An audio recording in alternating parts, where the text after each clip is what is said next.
Programang ito ay rated SPG. Striktong patnubay at gabay ng magulang ang kailangan. Maaaring may masiselang tema, lengguwahe, karahasan, sexual, horror o droga na hindi angkop sa mga bata.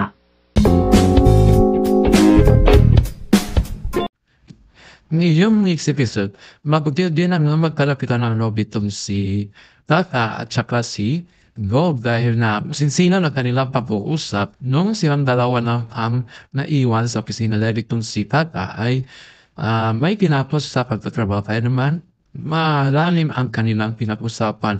Maramdaman kaya ni Tata na ito ang kanyang tunay na ama at ipababa natin dahil narinig mismo nitong si Gob na chismis tungkol sa